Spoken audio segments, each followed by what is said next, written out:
William, oh my gosh, he's very passionate about a lot of things. Dinosaurs being his main one. He loves to dance, he loves music.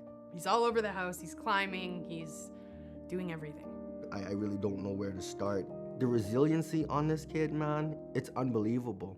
Him in the hospital with the doctors informing us that there's only so much time left, and looking at him in that bed, just feeling so hopeless.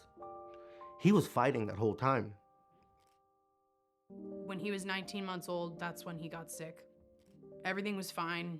We didn't have any concerns about his health. All of his checkups were normal. We had a heat wave in Moncton, and he wasn't himself. And we didn't know this, but he came in contact with COVID. The COVID caused his heart to stop beating properly.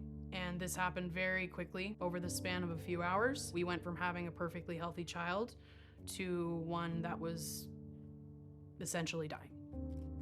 So I went to the hospital with William at 5 in the morning, and he was just lethargic the whole time on the bed, just getting more pale by the hour. When I arrived at the hospital and Leslie and I switched spots, that's when things took a turn for the worse. I got a call back, and Alison screaming to the phone, "Babe, I need you to listen. I really need you to focus in. William doesn't have much time left." And as soon as I heard that, I just broke down. It was hard to think that I was gonna lose this after a year of just being with him. That's not fair for anybody, you know? They were communicating on the phone with the IWK the whole time. His heart was not beating properly, and they had made the decision that he was going to need ECMO. It's a machine that essentially pumps your heart for you that only the IWK has for children. When Life Flight arrived, he was critical, so they got him on an ambulance right away. And when we got there and we loaded him on the plane, they lost his pulse. "Oh, Alison, we're gonna have to shock his heart now. Oh, Alison, we're gonna have to get his pulse back." These are all things like that I'm hearing at the time, and I'm just repeating in my head, "Do not let this baby die. Please, God save my son." And it just kept repeating in my head over and over and over and over. I wouldn't wish it on anyone.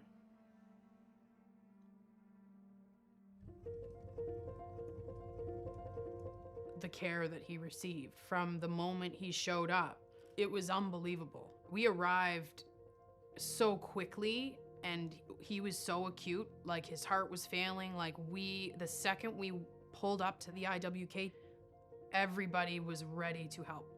Whether it was the person holding the door, the code alarm going off, the random strangers running with the gurney, like helping us push the gurney faster down the hall, like everybody helped. We received unbelievable medical care. Immediately when he went in and his heart was the problem, the first two people that came to speak to me were the interventionalist, so the person in charge of that PICU, and then the cardiologist was there. When your heart can't pump blood to vital organs, they go into failure. And so that's what happened to William. So once they figured that out, it was figuring out the residual damage on the rest, and he had failure in all systems.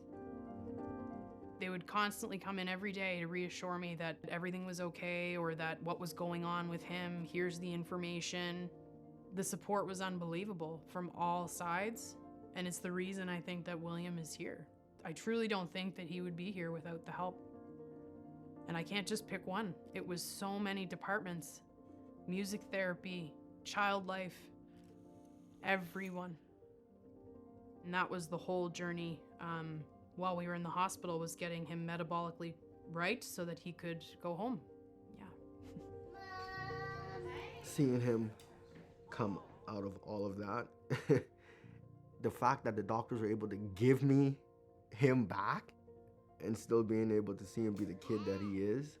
He could almost face death and he still could wake up with smiles every day, then I gotta match his energy.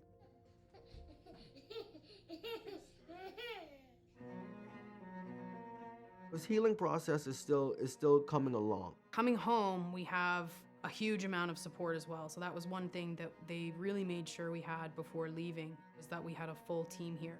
And then we're followed by the IWK team as well. Nephrology, we still see rheumatology, cardiology, endocrinology. Who am I forgetting? It was a really lovely feeling coming home. Scary, but they made sure we had everything we needed. I am just so truly grateful for everybody at the IWK. Thank you's just not enough, and our son wouldn't be alive without them. And thank you for not just us, but what you do for everybody else. Because we weren't the only people in that building, the only parents in that building. That's right. That's right. Strength, courage, that's every bit of the kid. He doesn't stop fighting. He's set to do something, set to accomplish something great in life. I believe my son will do that, and I love that about him. We think about it all the time. What will his future look like now? We want to keep him in a bubble and keep him safe, but I have a feeling we won't be able to stop that little guy.